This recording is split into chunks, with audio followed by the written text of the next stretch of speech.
عن حذيفة رضي الله تعالى عنه قال قال رسول الله صلى الله عليه وسلم لا تكونوا إمعا تقولون إن أحسن الناس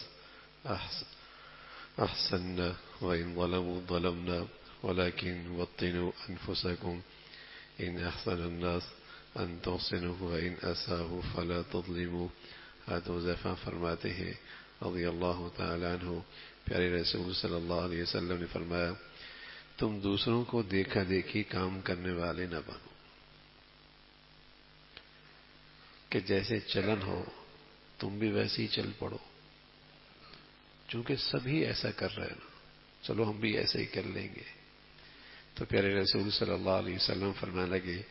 تم دوسروں کو دیکھا دیکھی کام کرنے والے نہ بنو کہ کہنے لگو اگر وہ لوگ احسان کریں گے تو ہم بھی احسان کریں گے، اگر وہ اچھائی کریں گے تو ہم بھی اچھائی کریں گے، اور اگر دوسرے لوگ زیادتی کریں گے ظلم کریں گے تو ہم بھی ویسا ہی کریں گے. بلکہ اپنے دلوں کو اس بات پہ پکا کرو اور